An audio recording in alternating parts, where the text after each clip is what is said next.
For the Freight Fraud Task Force, it's time for the Task Force Minute with your host, the double broker bounty hunter, John Cantera.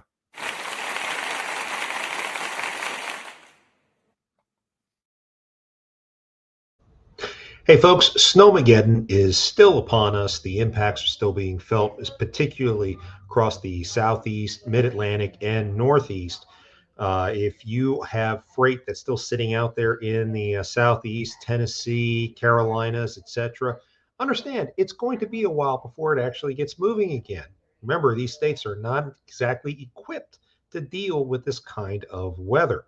And just to make matters worse, there's yet another bomb cyclone about to hit the East Coast this coming weekend. So it should exaggerate the problem from the Carolinas all the way up.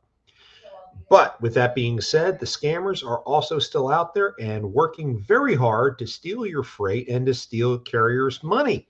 So you have to stay on guard. For example, we brought up the issue of TQL being impersonated for these dedicated lanes. That is still happening. In fact, the same carrier who brought it to my attention last week called me last night and said that they were being attempted to be hit yet again.